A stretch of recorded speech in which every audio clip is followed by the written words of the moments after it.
for the past few years, often when I was walking around in the forest, I liked the smell so much, and I was thinking, oh, it would be great if I could have a perfume that smelled like this mossy, rainy pine forest, or perhaps for a different occasion, rather, well, some dunes on a warm, sunny day in the summer, with the dry sand and the cool, breezy air from the sea.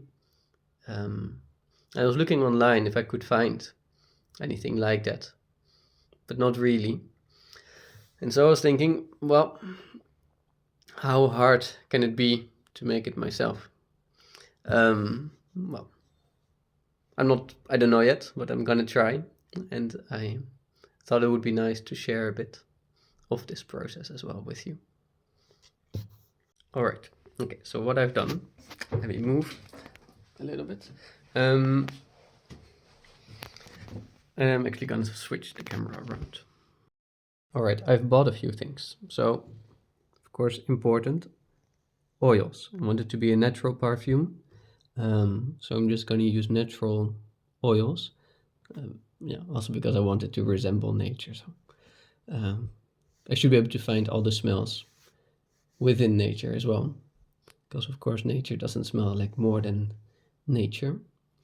I also bought some alcohol, some cosmetics, perfumery alcohol. It's not drinkable.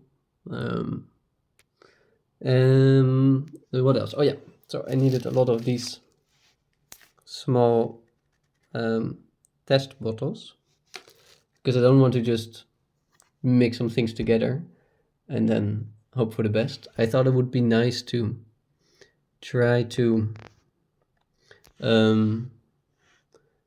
actually I should turn it around again. Since I'm just talking, it might be nicer to see me. I wanted to get a feel for the smells. So I want to test them first individually. And also I want to know how they smell when they're dissolved in alcohol and how they then react with the skin at all. So just smelling the bottle wouldn't be quite enough. Also because I want to know how they develop over time.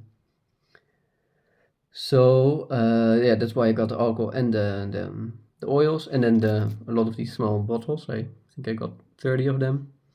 So I'm gonna dissolve just a little bit of oil with alcohol for around 20% oil and 80% alcohol.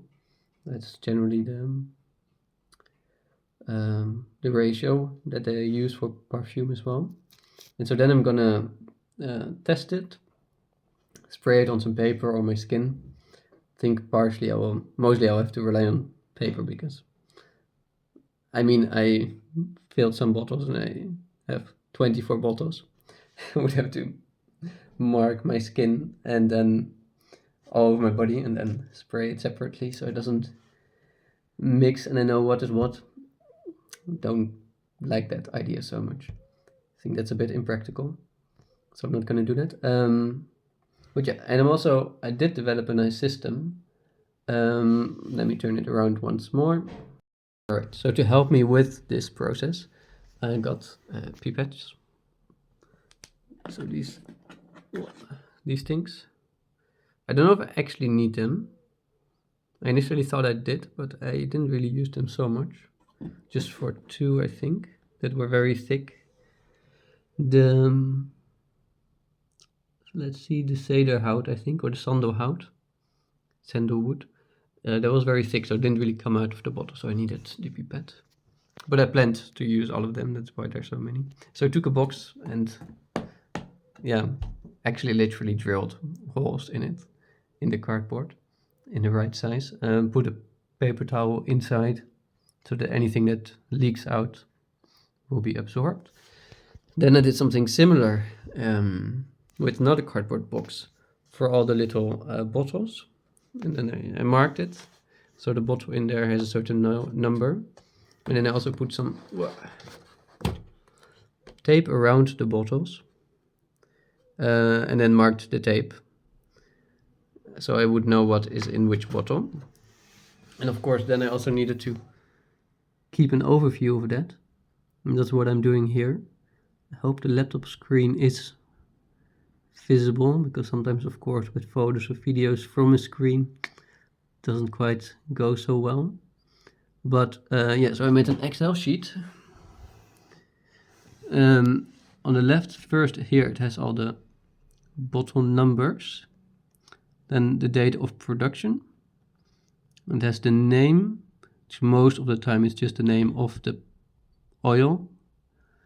Then it's the ingredients, so like, yeah, how much drops of what. And it's not super precise because I filled it more or less to a third. The bottles are 3 millimeters. So I think it is up to 1 millimeter in total. But yeah, at this point, I'm not doing exact rocket science. Let's see. And then I wanted to take it a little bit further. I'm gonna talk again with my face. Yeah, so I did it for all the individual oils, but then I thought, okay, let's instantly already start a bit more complicated as well. I think it starts from number 20, week number 20. So in this one, I made a combination of a few different ones. So I thought, okay, let's see how the oils interact as well. So I'm slowly building the complexities up, although I skipped the process of combining two, because in number 20 I added 2 drops of bergamot oil, 3 drops of orange.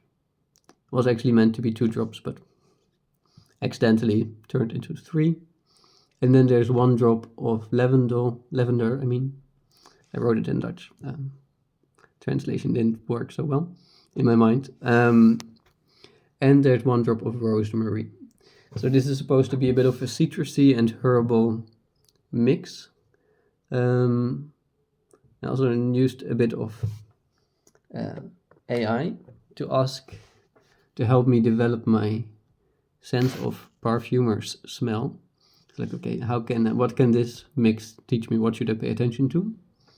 And so it told me that this will help, well, first of all, balance the citrus and the herbal freshness. And so it will help to learn the top and heart dynamics. So perfume always has, they always talk about 3 different layers. There's the top notes, the middle notes, and the base notes. With my hand in view, so you see that I'm actually doing something. And the top notes are a bit more airy, they evaporate more quickly. They're often more sharp. And then the middle notes linger longer, a bit more soft. And then there's the base notes, which are deeper in smell, and they linger longer, and you want them also to mix well. So if the top notes fixate themselves, so form connections, I think, with. I'm not entirely sure how it works on the chemical level, but at least they combine with the heavier smells, the base notes, and then they also stay longer on the skin. Because otherwise, if you just have a perfume with only top notes, it will not last probably more than an hour. So yeah, that's good to keep in mind. And then I did that for a few other smells. I can shortly... No, actually it's not that important. I'll make a different video to talk about developing my sense vocabulary initially, first of all, and then also to try to train my nose to apply the scent vocabulary. But for now, this is the basic setup, and from here I'm going to progress more and more complex until I hopefully get a good feeling for how these smells work and what are good combinations. And then I can start to make some perfumes. Exciting.